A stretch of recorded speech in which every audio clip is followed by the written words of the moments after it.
Hey everybody, and welcome back to the channel, RC Morty Hobbies. Alright, so I'm going to be doing an unboxing and programming video with this new loco. It's a EMD GP20. It's got the new Paragon 4 sound system in it. Well, it's more than just a sound system, it's the whole thing. It runs everything.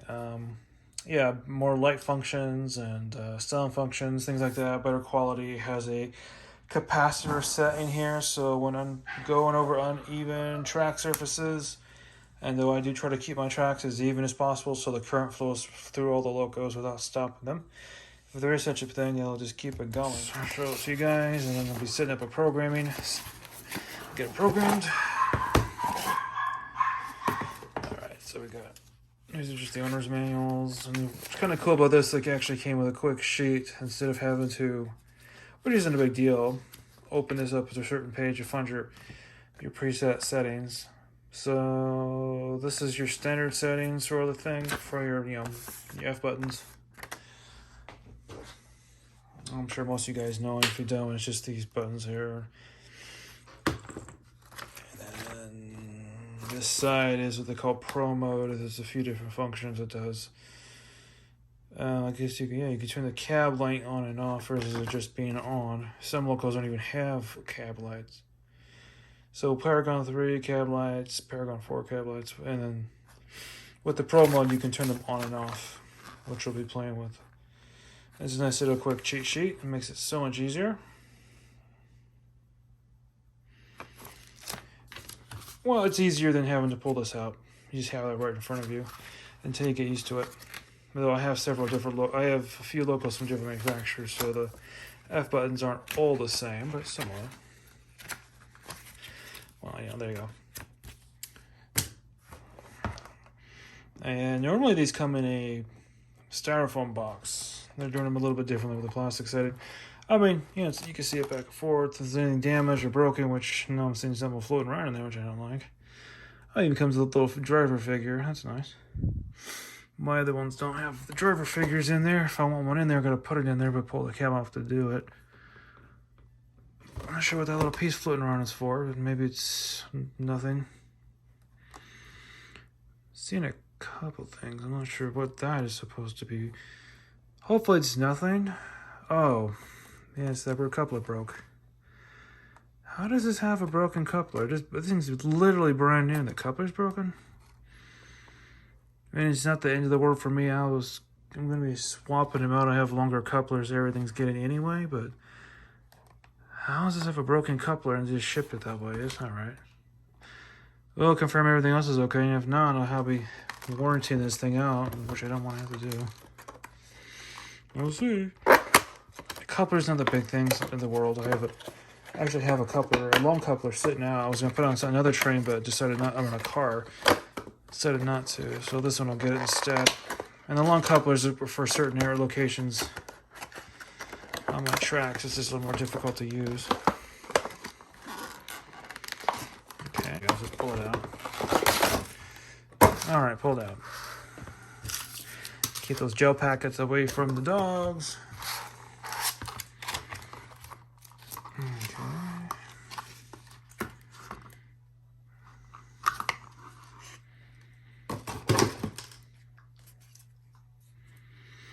Not too bad. Besides that busted rear coupler, I don't understand why that's...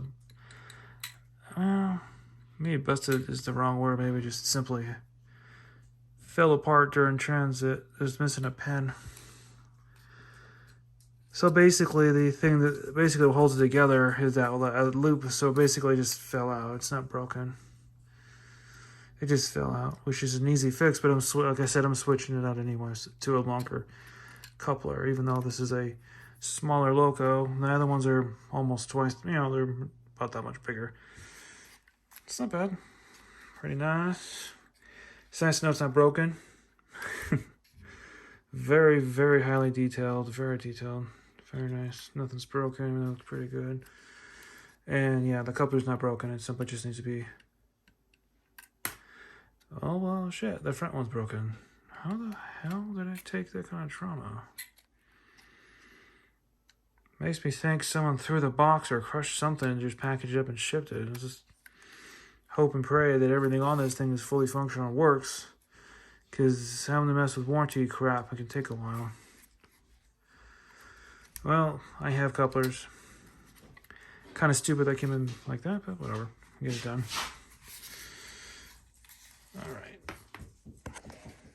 Alright, so I replaced both couplers, front and rear, and thankfully had the right size couplers on hand, so no big deal. Everything else looks fine. I just did a test run, everything seems to run fine, but now we're gonna go through some stuff for it, so fire it up.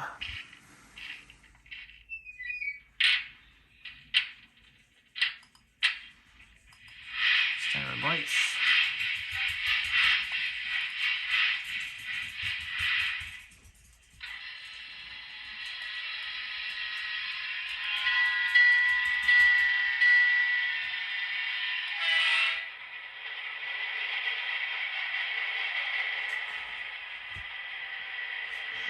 Right now it's on the factory channel 3 setting. I will be, well, channel 3, what I mean, it's identity is 3, so I'm going to change it to the actual trend number 2038, and I'll show you guys in a second.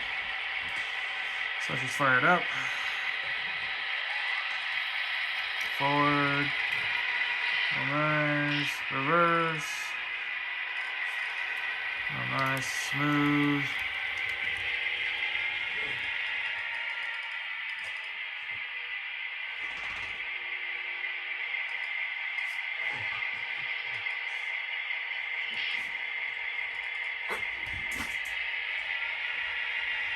The cab light's a pretty nice function. Stops, turns on, when it goes it turns off. Under Pro mode you can actually turn it on and off when you want. Seems to be working really nice. I like the sound effects. Everything. Volume control, simply hit 8 twice. It goes up. And then I'll start going back down. See? There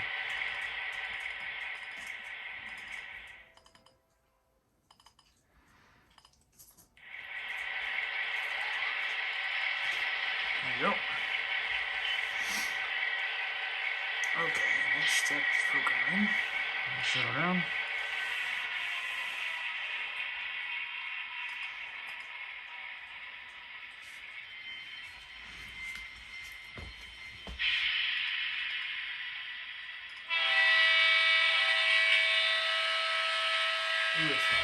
It's long whistle. Hey, crew chatter. Let's show you guys real quick.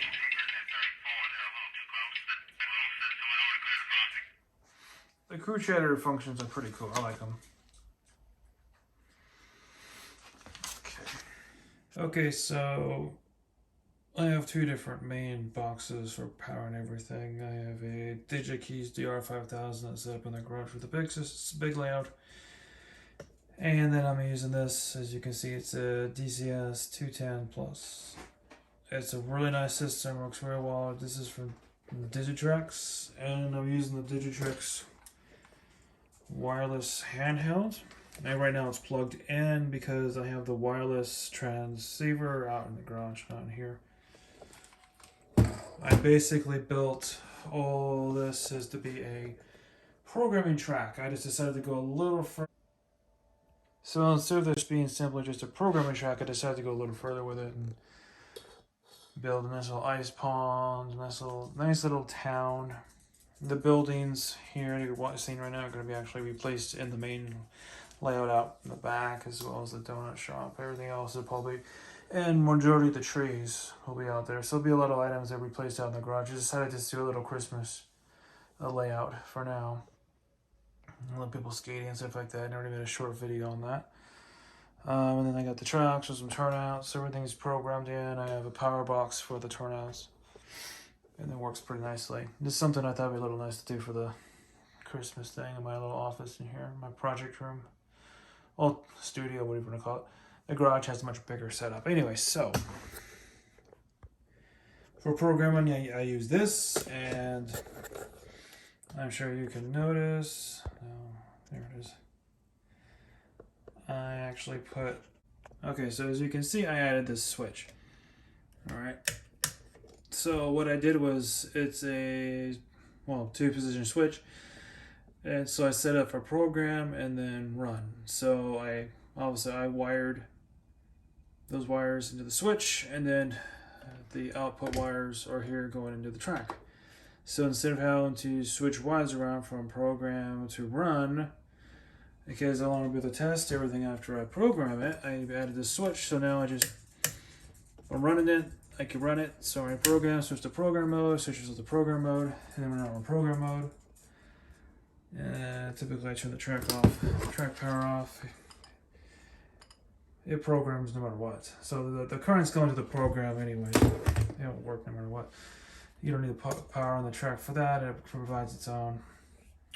But anyway, so it's made it a lot easier by adding this switch. It makes it so much easier, and it's not something I recommend doing if you're going to be running a ton of trains, because this can only handle so much power going through it, the switch. But when you're just programming and then testing, there you go. I mean, that DR5000 I have in the garage, actually, it's a way more advanced system. I can program a test on the test track, no problem. I can program and run on the test track without having to do anything.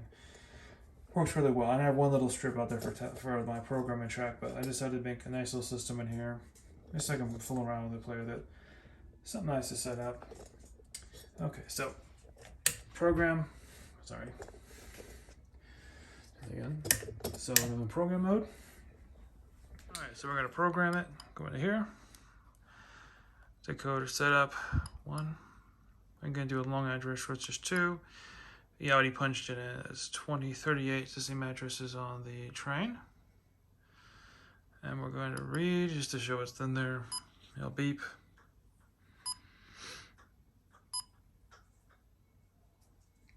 Yeah, there you go. 2038 is the address for us. So then we're just going to simply exit out. I'm going to flip the switch to turn it back to run mode.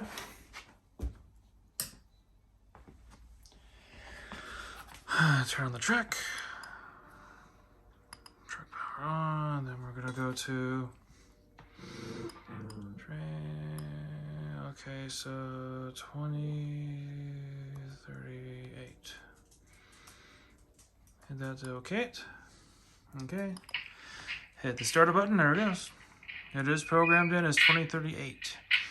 And let's just on this working. Next, I will do a couple CVs just to show you guys that too. Alright, so we're going to program a CV. I already did a couple, I just want to show you guys real quick. So we're going to go to 2, CV programming, we're into the track, yes we are, and it's your CVs, so we're going to pick our number. Oops, okay, pick the number, go on A's, picking the number, and I already programmed a few of them. This last one is a subwoofer volume, but it's raised up a little bit. So we're going to go to 240, which is the random sound generator occasion. So how often does the random sounds, whistles, pop, air sounds, things like that. So I'm going to go 240. And go data. I don't need to read it. I already know it's at 1. Well, let's just go and read it. It'll probably say 4. Yep. We're going to go back, and we're going to change it 4 to, I'm going to double it to 8. I can go all the way up to 20, but I don't want to go on all the time, so we're going to write it at 20. I'm sorry, at 8.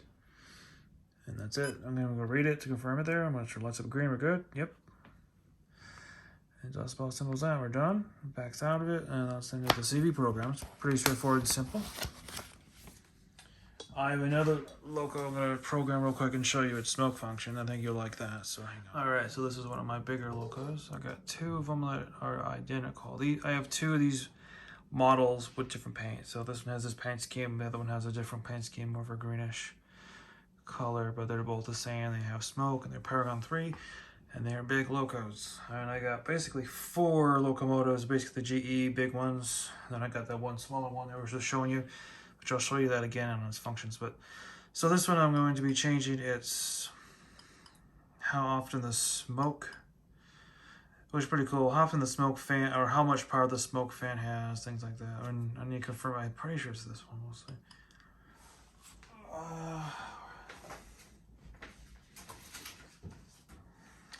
All right, so you have smoke fan max minimum, smoke heater max minimum. I'm not touching the heater. It works fine. It puts out the smoke as it should.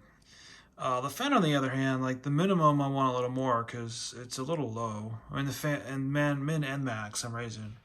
I did before, but I want to confirm I did raise it again because it doesn't seem like it puts out the kind of smoke I want it to at that level. But we'll take a look. So we're here. It's CV. So max minimum speed. So it's 234. 234. Oops. Damn it, that's what I wanted to do. 2, 3, 4. Sorry. And we're going to read it. See where it's at. We're at 20. And that's for minimum. I think I'm going to raise it to a 25. I'm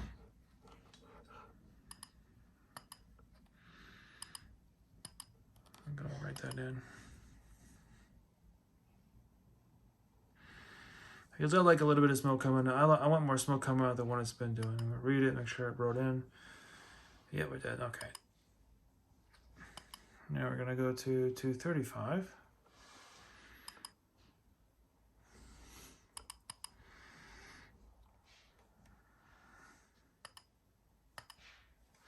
That's the high. It's at 50. That's after the high is at 50. I mean, it can go pretty high. The problem I think I was having was at the minimum. It wasn't putting out much. I think, you know, we'll do a 55. Let's see if that helps.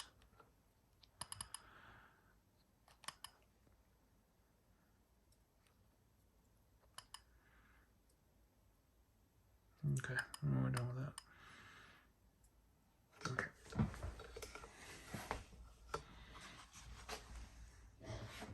And it doesn't matter what it says the train loco's on when you're programming. Whatever locomotive is on here will be programmed. So this is 80-25. So punching 80. Actually, the left side's 80-25. Whatever, just go 80-25.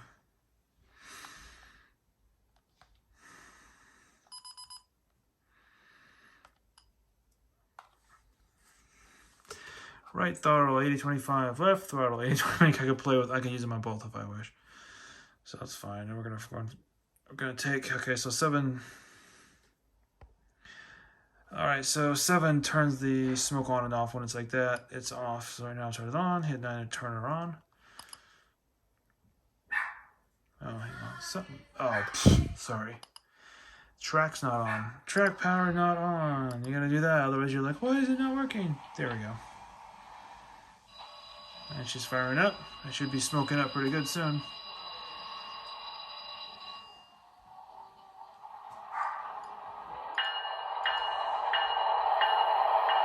There we go. Look at that. More smoke coming out. Let's see a little better in this angle. Very nice. It looks a lot better in person than it does on camera. But you can still see it. Coming nicely. It's fired up, blowing out nice. Oh, by the way, never overfill it, or it will leak to the bottom. Get oil over there.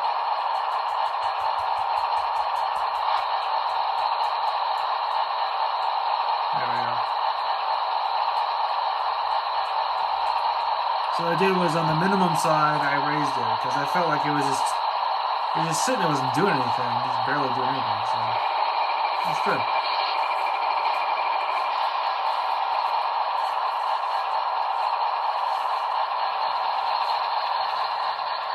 Very nice. A little more smoke coming out.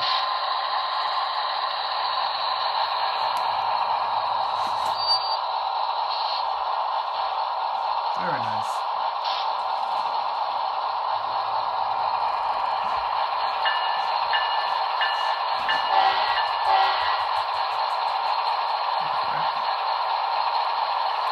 Shutdown process.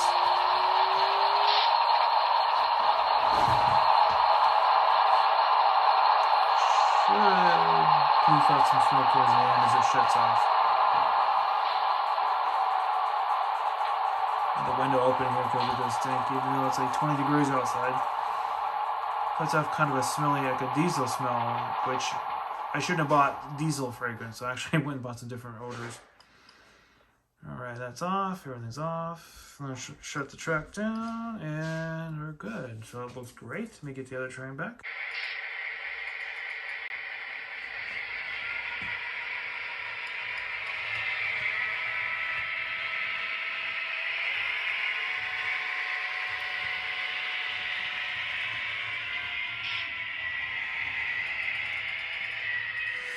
Oh, by the way, the capacitors are called Go Packs, and I'm gonna get a couple for my other trains.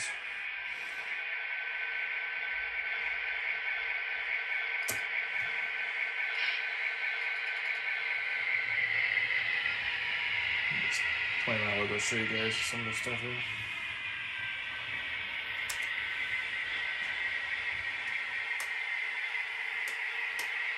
Alright, we can do that.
I was hanging up from Felix first. That's okay.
Everybody, thanks for watching. Subscribe, leave a like.